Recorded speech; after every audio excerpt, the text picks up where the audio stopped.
Good afternoon. I'm Michelle Jolin, the CEO and co-founder of Results for America. Results for America was started 10 years ago to help policymakers harness the power of evidence data to make progress on our nation's greatest challenges.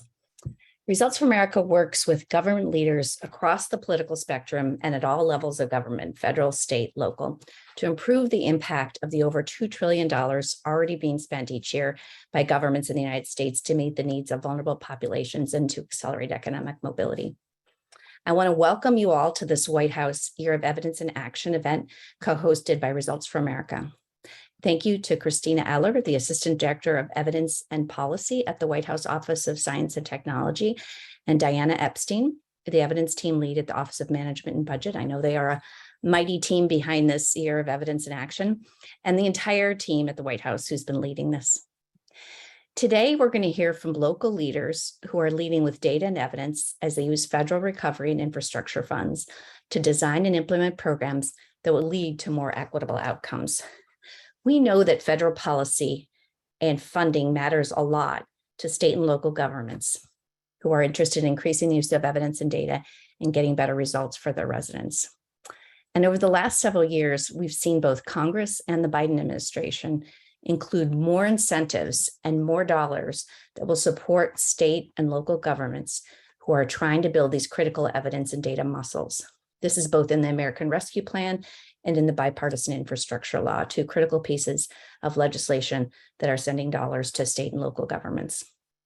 For example, the U.S. Treasury included guidance for the use of the state and local fiscal recovery funds, which were in the American Rescue Plan, that recommends that state and local governments use these ARP funds for building state and local government long-term capacity to use evidence and data and to become better problem solvers, investing these dollars in evidence-based programs that will address the long-standing inequities that have been exacerbated by the pandemic, tracking outcomes, prioritizing evaluation, and critically engaging the public more effectively to inform how these dollars are spent, which is going to be an important topic of the next half of this session of the Year of Evidence in Action.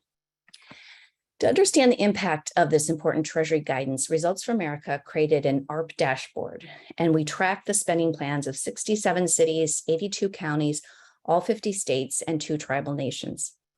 So far from what we've seen on this dashboard is that local governments, state and local governments, are taking advantage of the Treasury guidance to build this fundamental data and evidence capacity, to pilot new programs that are rooted in evidence and have an evidence base, and to pair data with community input in order to drive more equitable investments to get better results for communities. This is just one example of how the Biden administration is encouraging and incentivizing state and local governments to get better results with the ARP dollars. We're also seeing it with the bipartisan infrastructure law, which we're going to hear about momentarily. We just want to applaud the focus of Congress and administration on this emphasis on evidence and data building and supporting state and local governments for helping to build this capacity at the state and local level. We believe strongly this will help deliver better results for all Americans and will begin to rebuild this trust in government that we so critically need. Before we get to the panel, I want to turn to Christina, who will tell you more about this Year of Evidence for Action.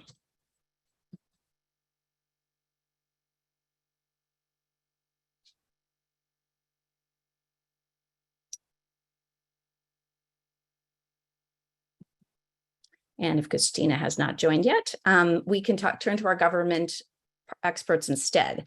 First, at the federal level, I'm pleased to introduce Dr. Robert Hamphire, who's the Principal Deputy Assistant Secretary for Research and Technology at the U.S. Department of Transportation. Dr. Hamphire? Thank you, Michelle. Thank you all for being here today. It's my pleasure to join you today to talk about the Department of Transportation's efforts to ensure that our federal funding, our investments have positive, meaningful, and equitable impacts on the communities we all serve. In the office that I lead, which is the Office of Research and Technology, our mission is to facilitate the transformation of our transportation system, making sure that it's safer, more efficient, competitive, accessible, and certainly sustainable. To do this, we focus, on 5 primary goals across research and technology in the department: that advancing innovation, technology, and breakthrough knowledge. My office is in charge of facilitating multimodal collaboration, especially across all the modes of transportation we have, which is the Federal Highways Administration, from transit to maritime. We make sure that we work together in a multimodal way. My office is focused on fostering technology transfer. That's often in collaboration with private sector partners, universities, and even state and local partners like yourself. My office, we're in charge of providing decision makers, Secretary Pete and others, with useful information and data through our Bureau of Transportation Statistics, but also developing the skill sets important for interdisciplinary transportation workforce of the future. So what I want to do today here is share, some concrete examples just shortly here on how, the department is working to connect with state and local governments, and actually our tribal governments as well, to leverage our federal investments. Through that work, our central goals are building and using evidence to make the best possible decisions, particularly on how federal investments are allocated, ensuring that these investments are doing what we believe they're actually doing and implementing our priorities. A large part, of the way that we prioritize evidence in this way is, because of existing, guidance, statutes, and regulations from the executive branch. So, for example, like Michelle mentioned, after the American Rescue Plan and the bipartisan infrastructure law were passed, the Office of Management and Budget issued guidance on the appropriate spending and use of those funds, which I'm sure many of you are spending now. But that guidance really emphasized, existing regulations, particularly those focused on grants and agreements, or the so-called Title II of the Code of Federal Regulations. So building on these regulations, the American Rescue Plan guidance highlighted that agencies should use federal data. As federal agencies, we should use data to assess the effectiveness and equitable delivery of programs. And so in this way, agencies can also set goals to encourage innovation and the adoption of evidence-based strategies. This was a big step. The guidance related to the bipartisan infrastructure law explicitly states that federal award recipients, maybe like you, can use funds for performance management or even program evaluation, which applies to federal grants more generally as well. So one thing I want you to know is that, the costs related to, performance management and program evaluation, these costs, include things like supporting new and existing personnel, purchasing equipment for data analysis, performance reviews, evaluation, with, that's both direct and indirect costs are supported. So, with this kind of explicit support for evidence and evaluation work, we can feel empowered to prioritize these, the aspects of the equation when we look at to work with you at the state and local governments. I just want to point to just a couple of very specific things for the Department of Transportation as we're working to implement the bipartisan infrastructure law. So, DOT, the ways in which we're advancing our evidence ecosystem. I'll just give 2 quick examples. Again, we're building and strengthening our evidence building and policymaking muscles. But the infrastructure bill provided, particularly for my office, one of the things we're doing is, requiring that data resulting from grant programs be submitted to DOT. So this is a cross-government focus, but certainly within my office at DOT, that the data that's resulting from our grant programs be submitted to the department, and we'll eventually make those available for evidence building activity. Specifically data requirements, is part of our notice of funding opportunities are particularly important. So the submitted data, we're curating it, federating it, and making it available to all, both internal and external communities to use. That's really an important tool for evidence building as we move forward. With this public access requirement, new evidence will be created, based on existing data, and then perpetuating that cycle of learning and evidence. This is something that's near and dear to my heart as the chief science officer for the department, and also as a former faculty member. This cycle of learning and evidence for policymaking is so critical. These efforts, take us to the first step in creating a culture that's data-driven, outcomes-based, and focused on that continuous learning and evidence building. Beyond my office in research and technology, other parts of the department, be that Federal Highways Administration, transit, are adopting this requirement around the data and open access. Another program I just want to point to quickly is that the bipartisan infrastructure law required the Bureau of Transportation Statistics, to provide data and analysis tools to support local decision makers. Many of you are here today. The data and analysis tools are intended to improve local outcomes through evidence building and evidence use. So for example, a few examples of the decisions that can be informed by this activity might be things like, increasing options for communities that lack access to affordable transportation, particularly as folks are trying to get to, jobs, affordable housing, medical services, food, and other essential services. The kind of support we're also providing there, helping local, be it MPOs, be it local decision makers on economic development through the infrastructure law, and also improving, community resilience to extreme weather events, which we've seen much too many of those here recently. So those are just two very concrete examples of activities at Department of Transportation working with local and state decision makers to help build evidence. So, within the department, we're strengthening our culture. There's a cultural change, but also, in building that foundation for evidence for policymaking.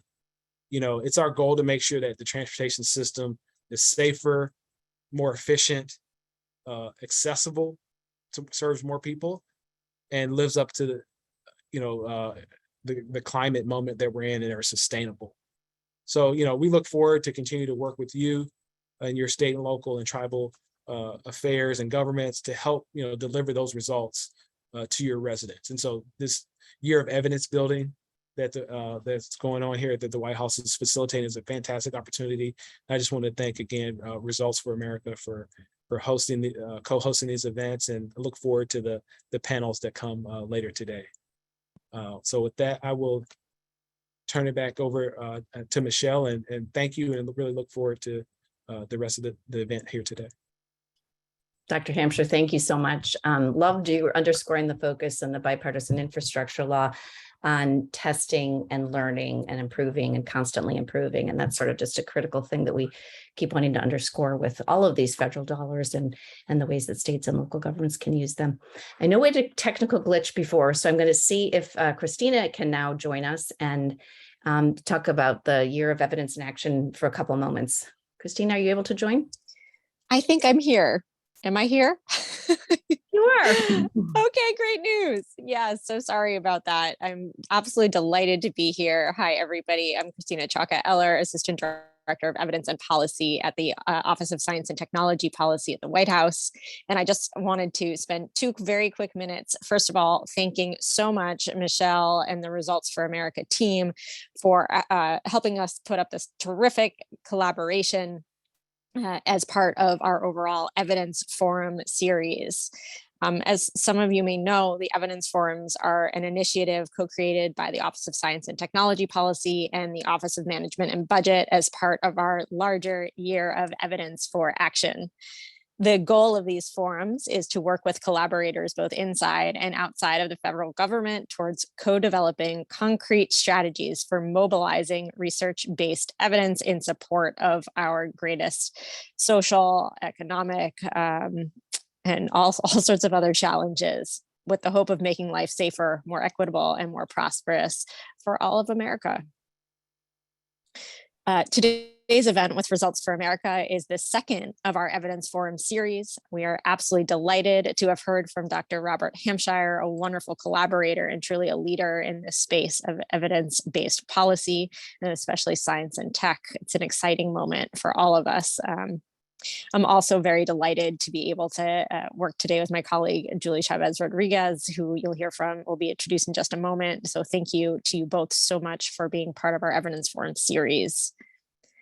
I'd also like to share that our third Evidence Forum, which we'll co-host with the Urban Institute, will occur in just 2 weeks' time on August 18th. So please keep your eyes peeled for that.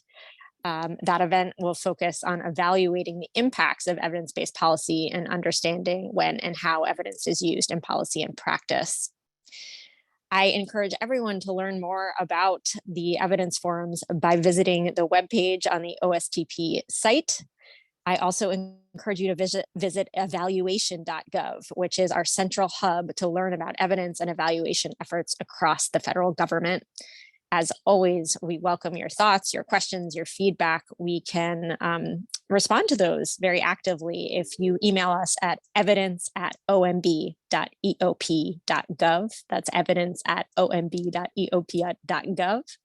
And with that very short rejoinder, I will turn it back to Michelle, as I too am eagerly awaiting this panel. I'm absolutely delighted to be able to hear about how our federal efforts are making their way into true action at the state and local level.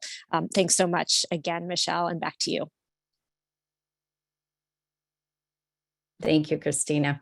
So I'm very pleased to introduce Julie Chávez Rodriguez. She is a senior advisor and assistant to the president and director of the White House Office of Intergovernmental Affairs, which means she's laser focused on state and local governments. Julie has been an extraordinary champion of data and evidence, especially when it comes to states and local governments, and to problem solve and get good results for residents using federal dollars. For the panel, we have Mayor G.T. Bynum, who is the mayor of Tulsa, Mayor Sam Liccardo from San Jose, County Executive Dow Constantine, who's serving his 4th term as the King County Executive, and President of the Cook County Board of Commissioners, Toni Preckwinkle. Julie, I will turn it over to you to guide the conversation. Well, thank you so much, Michelle, and thank you all for bearing with some technical difficulties. Hopefully my cell phone stays intact since I called in from my cell phone, but if you see it wobble over, just, pay no mind. I'm sure everything is totally fine and under control, but just really excited to dive into the conversation today with some amazing leaders who I've had the opportunity to work with, over the course of the last several months here in the administration, and for folks like Mayor Liccardo, who I've known for a good part of my life. So excited to dig in. I think, what we've seen is with the American Rescue Plan, that it really has represented one of the largest single investments of federal funds into local governments in U.S. history. I know the thing I continue to hear from our local officials was just how grateful they were that they received a direct allocation in a time that was so vital and so important to take action. And they were in a position to be able to do so. So we are going to hear from amazing mayors and county executives that are really leading results-driven efforts in their cities and counties. And asking them to really share some specific examples of the ways in which they're using evidence and data to really help to support investment of ARP dollars. So I think we'll start with County Executive Constantine to kick off the conversation. Well, thank you, Julie. It's good to see you again, and it's great to be here and able to join the conversation. Here in King County, we've been able to invest ARP dollars in significant ways that have made real impacts, particularly for those most impacted by the pandemic and its economic outfall. First is by working to expand our Priority Hire program. Most of you are familiar with Priority Hire. It is a way in which we extend opportunities here in the construction industry to those who may have been historically excluded. Here in King County, we provide a priority hire on every public contract of more than $5 million. And we have over $100 billion of public infrastructure in the pipeline right now over the course of the next 20 years. There's lots of opportunity there, and just it's like connecting people with that opportunity is the key. So this provides access for people who are interested in career opportunities in the construction industry and who reside in economically distressed areas, zip codes of the King County region, which we include adjacent counties, areas of adjacent counties in that. A goal of our work is championing greater workforce diversity because, not surprisingly, economically distressed areas also include more diverse areas of this region, and creating more diversity in the trades is a key goal of ours. Last year alone, almost $4.5 million in wages were earned by priority hire workers, and we're working every year to bring more folks into this program, increase entry into the trades and diversity in the building trades. So here's a couple statistics. 45% of priority hire workers identify as people of color. That is considerably greater than the population as a whole, and way more than the 24% people of color in the King County construction industry overall. So we consider that substantial progress. The portion of women, not high enough yet, but at 13%, considerably greater than the proportion of women in construction trades nationally. Now, we are expanding the program, I said, and that's not just expanding King County's work. We are really focused on helping other governments, our 39 cities, our 19 school districts, the Port District, and others, to adopt similar new construction apprenticeship and job training programs. And the issue has been that public partners have been concerned about cost of starting up this program. So we're using federal funds to reduce that added cost and help sort of broaden the base of jobs for which priority hire is applied. Our idea is that there's enough economic activity in our region for everyone to have an opportunity to thrive, and we have to build those bridges for people who've been historically excluded. Quickly, example number 2, our gun violence prevention work. 9 years ago, I directed our public health department to treat gun violence as a preventable public health crisis. Since then, we've been developing and implementing a regional strategic approach, sourcing best and evidence-based practices from cities and organizations to tailor this for King County. Using ARP dollars to fund investments in a new program, Regional Peacekeepers Collective, to intervene and prevent gun violence. We're deploying violence interrupters, people we're hiring to de-escalate immediate risks. And then where we can't stop the violence, we're providing immediate care to those who have been affected, including family members, and working to restore the communities that have been most impacted by racism and gun violence. And this program was selected by President Biden's administration as part of the Community Violence Intervention Collaborative Initiative. As far as I know, this is the only region where the county government is leading, and the major city is part of our effort in this, and participating as well in the inaugural National Peer Learning Site Visit model. Some of you gathered, I think it was in New Jersey a while back, to share our approach with others. So it's exciting. We're grateful for the opportunity and grateful as well for the chance to measure our results from the ARP dollars.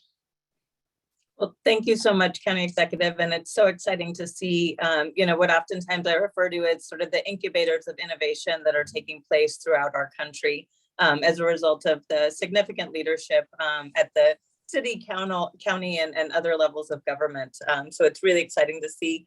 Mayor Liccardo, I know, San Jose's ARP investments focused on some core priorities there for the city. I think in the areas of workforce, of childcare, of housing. How did you all determine sort of these core areas of focus, and how did kind of the data and evidence-based work that you had been doing previously really feed into this? Well, thanks, Julie, for your partnership and for your leadership. We really went to where the biggest problems were that we were tackling in our city, and for cities all across the West, that is homelessness, to be sure.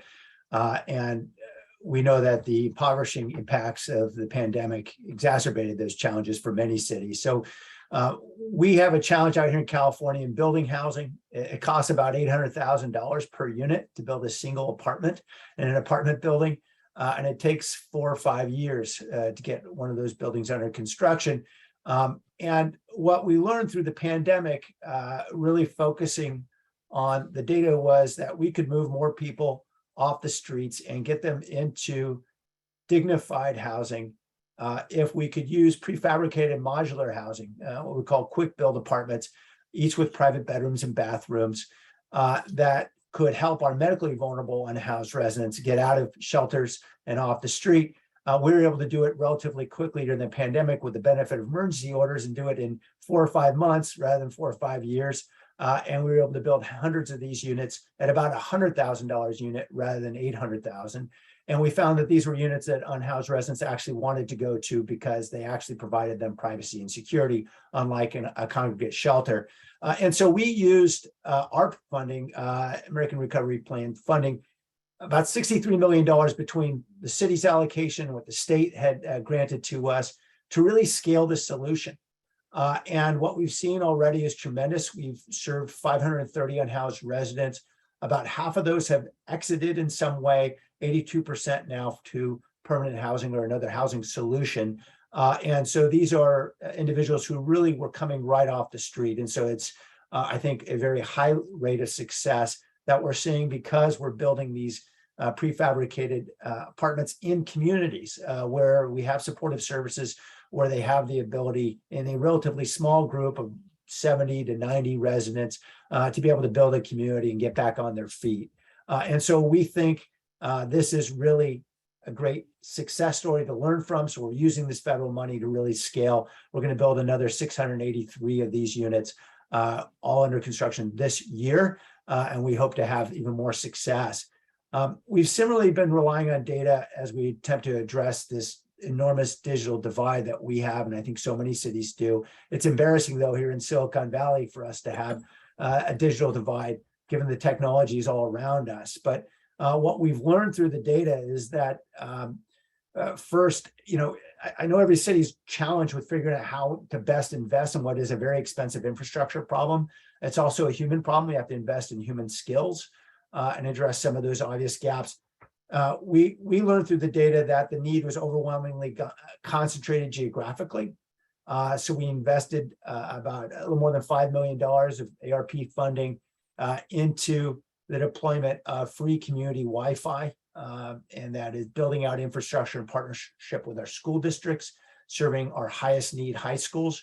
That acceleration has enabled us to get to 100,000 residents with free Wi-Fi. We're tracking their usage, so we actually know they're using the infrastructure. We also know from our surveys about 40% of our students were using their own phones as hotspots, and we know that's not sustainable for a lot of low-income families who can't afford those plans.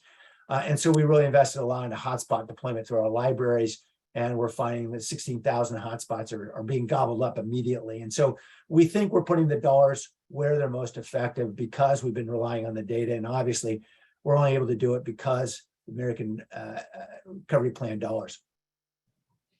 Well, it's so exciting to hear, both the innovative work you all are doing, but also the real return on investment that you're seeing, both from, obviously a financial perspective, but also, as important from a human perspective, just to hear some of the results of the investments in the homeless work, as well as, access to broadband are really remarkable. So thank you so much, Mayor, for sharing that. I wanted to switch over to a different region of the country, over to President Preckwinkle of Cook County, who had developed, several innovative strategies really focused on engaging, residents and folks within the county to be a part of really the decision-making process around ARP investments. And so President Preckwinkle, if you can, touch on what were some of those innovative strategies and why was it so important to have a real significant sort of role for the community and real community voice throughout the process. President, I think you're still on mute.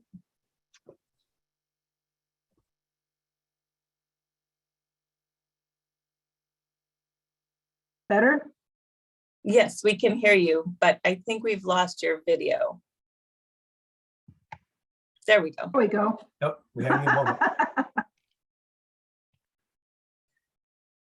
Well, we can hear you just fine.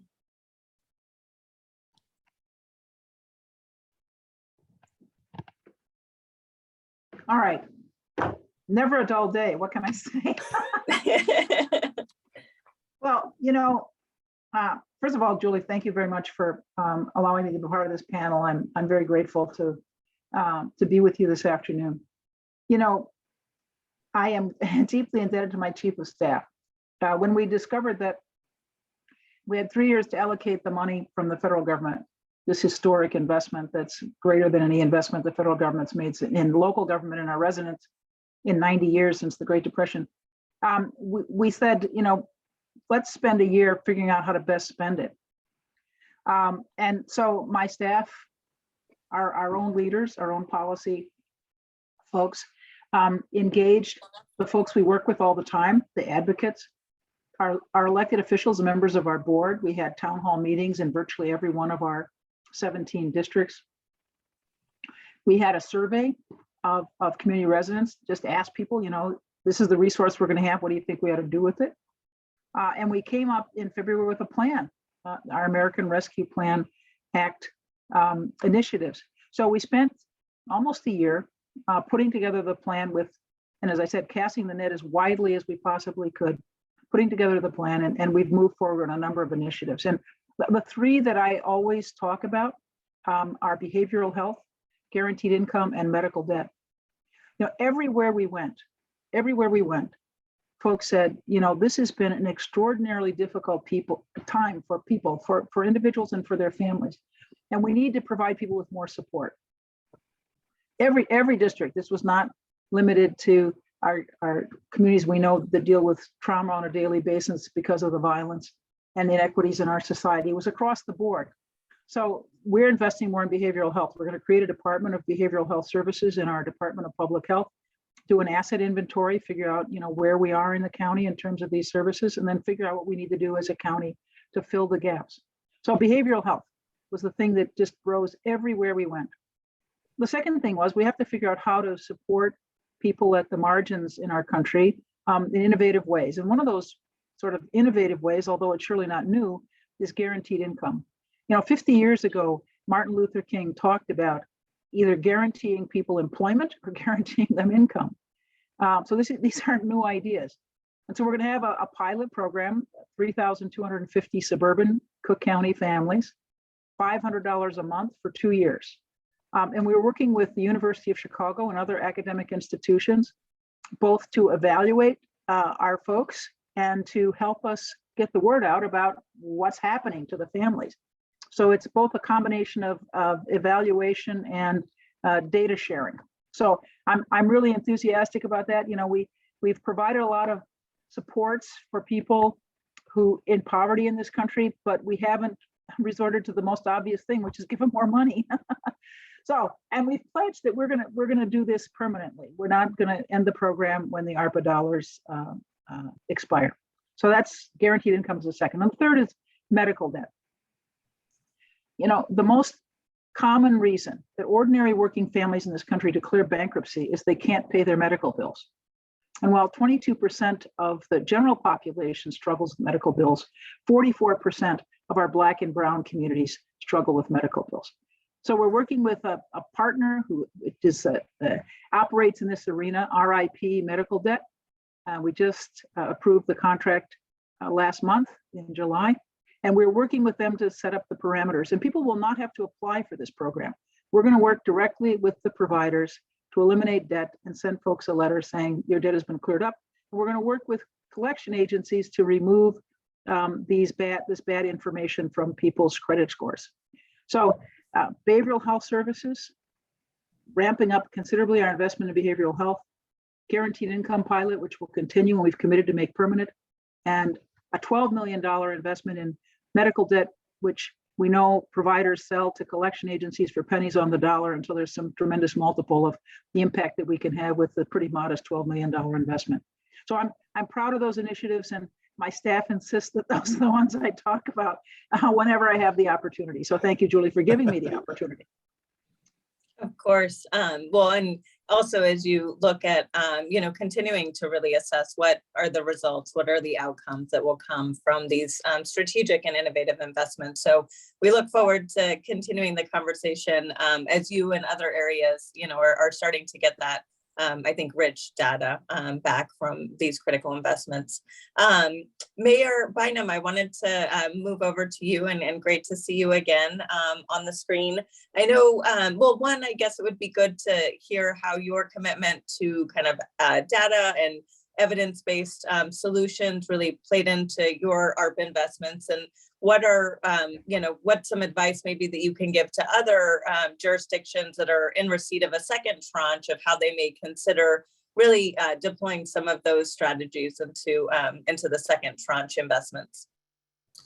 Well, one, it's great to be with you again, Julie. And I would say one of the most important things for us in Tulsa is that we've had a good working relationship with the team at Results for America for years. And so we've been doing work for years before we ever heard of the American Rescue Plan to analyze different approaches and collect data and evidence and evaluation on different innovative approaches that we could take.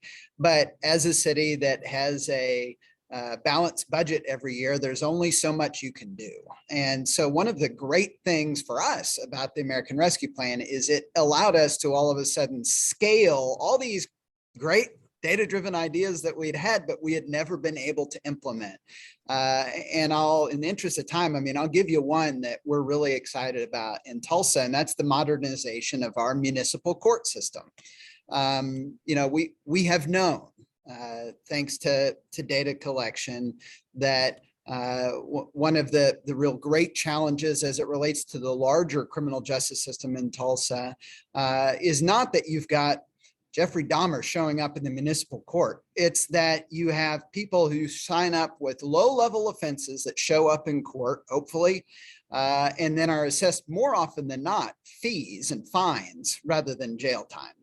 And the challenge is if they are not able to or fail to pay those fines, those can then lead to a warrant for arrest, which then makes it harder for them to get employment.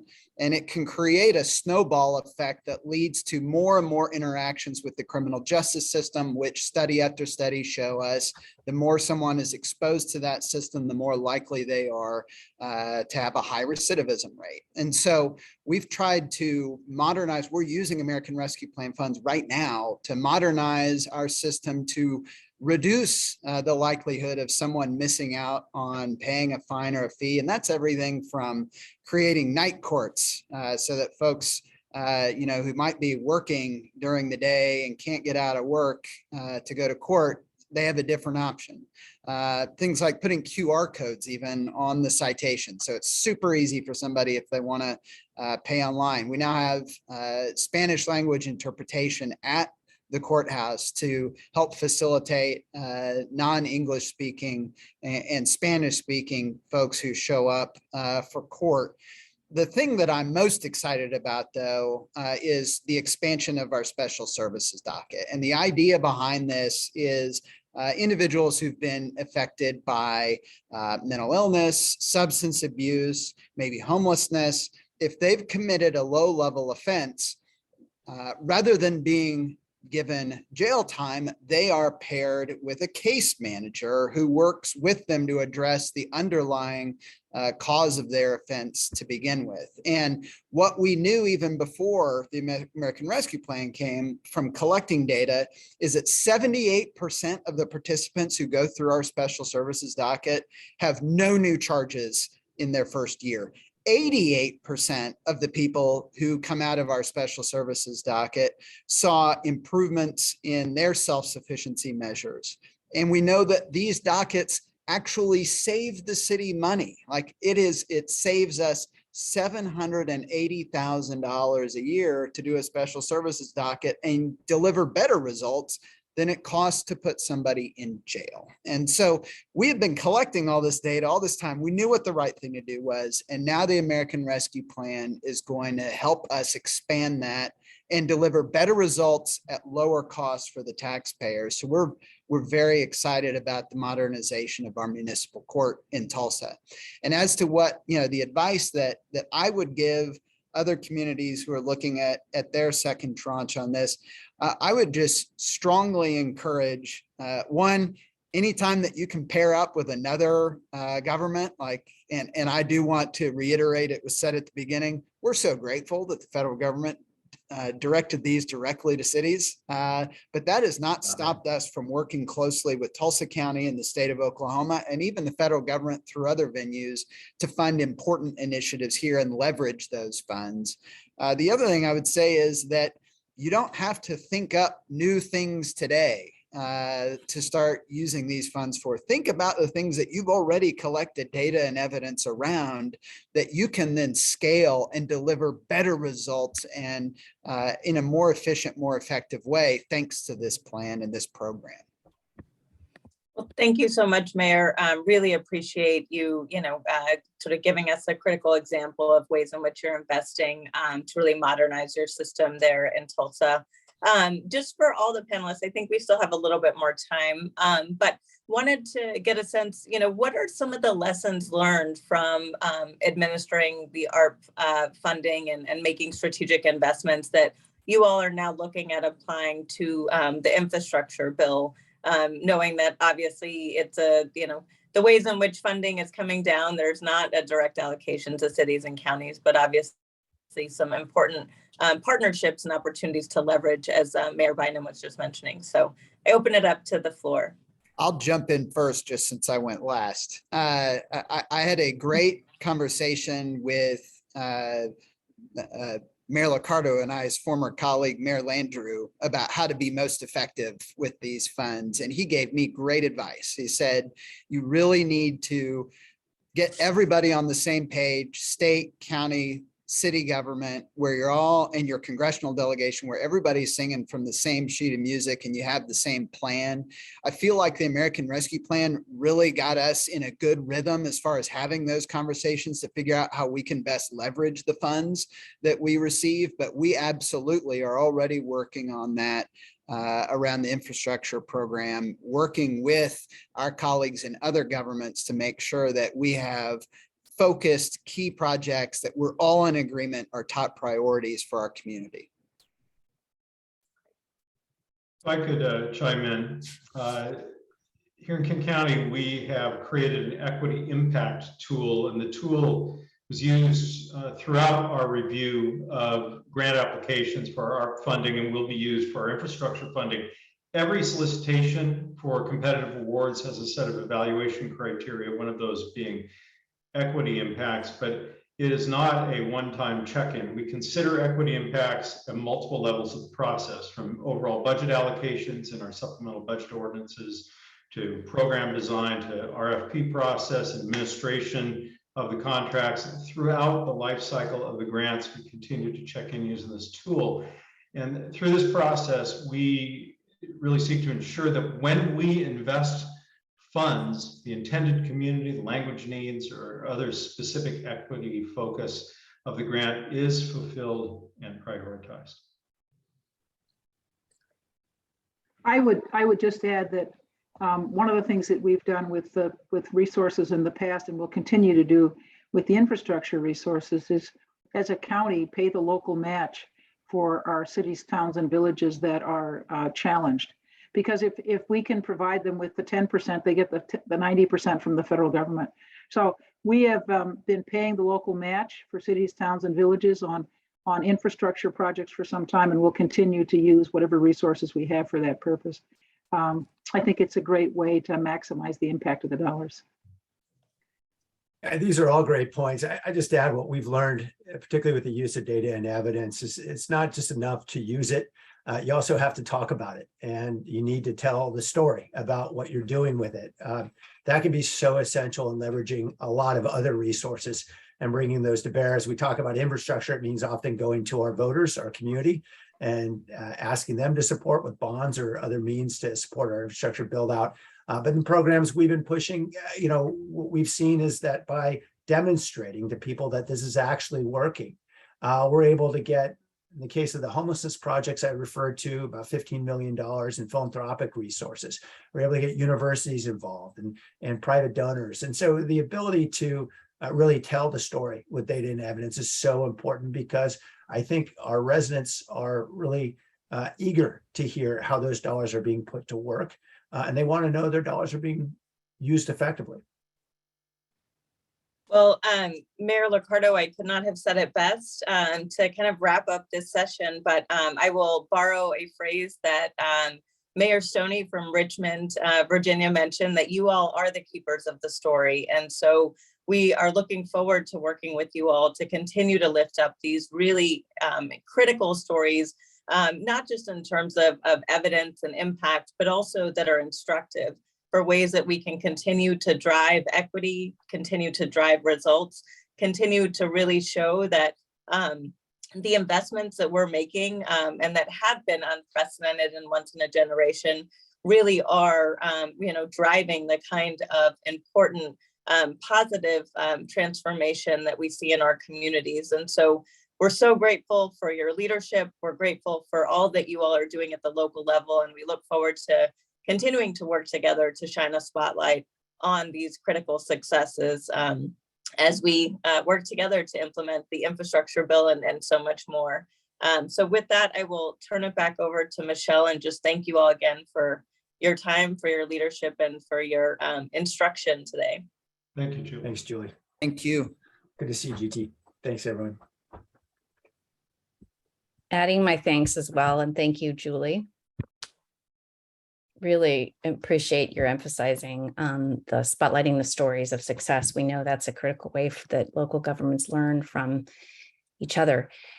So just wanted to thank Dr. Hamphire again, our colleagues, Christina and Diana, and the whole Year of Evidence for Action team. We are now going to pause for a moment, and then want to invite you to join us again at 3 o'clock for an interactive workshop, creating authentic community engagement. As you know well, and as our local government leaders talked about, community engagement and the right kind of community engagement is key to setting priorities and getting the data right, to ensuring equitable design, to ensure the dollars are implemented correctly, and to make sure that that citizens, residents understand what's actually happening in their communities with these dollars, to again be building, confidence and trust in government. So we would like for you to join our interactive workshop by clicking the link in your calendar invitation. And we'll just say in conclusion, again, thank you so much for joining us. Look forward to engaging with all of you over the next year and working together to advance this White House Year of Evidence in Action. Thank you all. See you at 3 o'clock.